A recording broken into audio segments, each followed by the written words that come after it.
Classes of propulsion systems for interstellar space travel. Okay, you have Delta class. It uses the atmosphere to propel itself and uses the concept of lift. You have your Charlie class, such as rockets.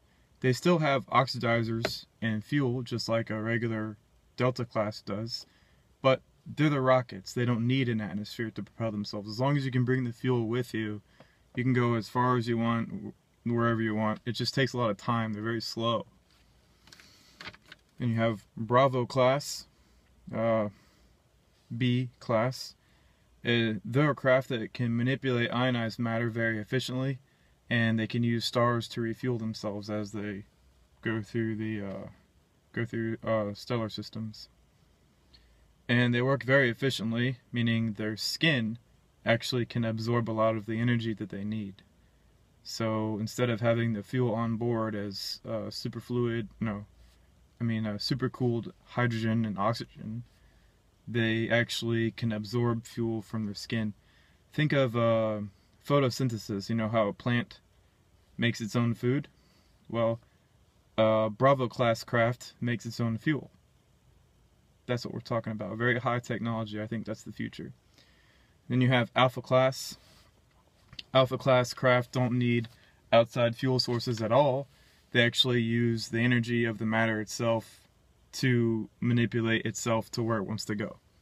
For instance, if you have a craft, you have your engine, you have your fuel, you have your method, you have your actual body of the craft. You have three separate things.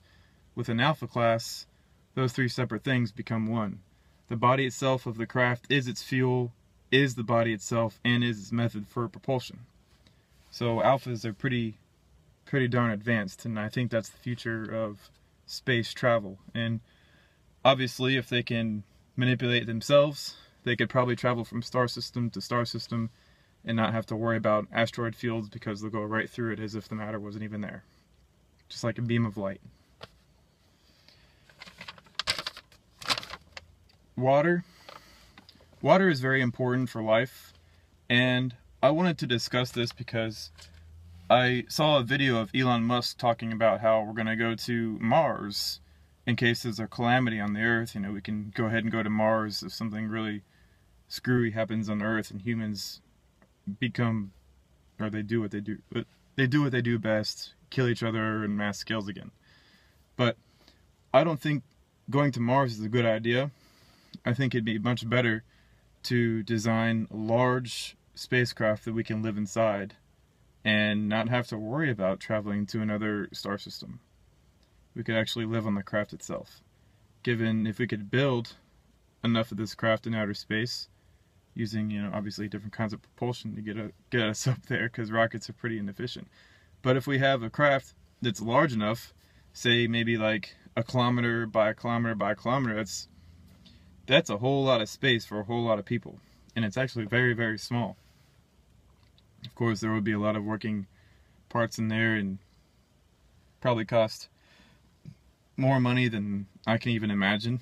But I don't think actually traveling to other Earths will be the option. I think we're going to end up actually making craft that we live on. I think that's the next step.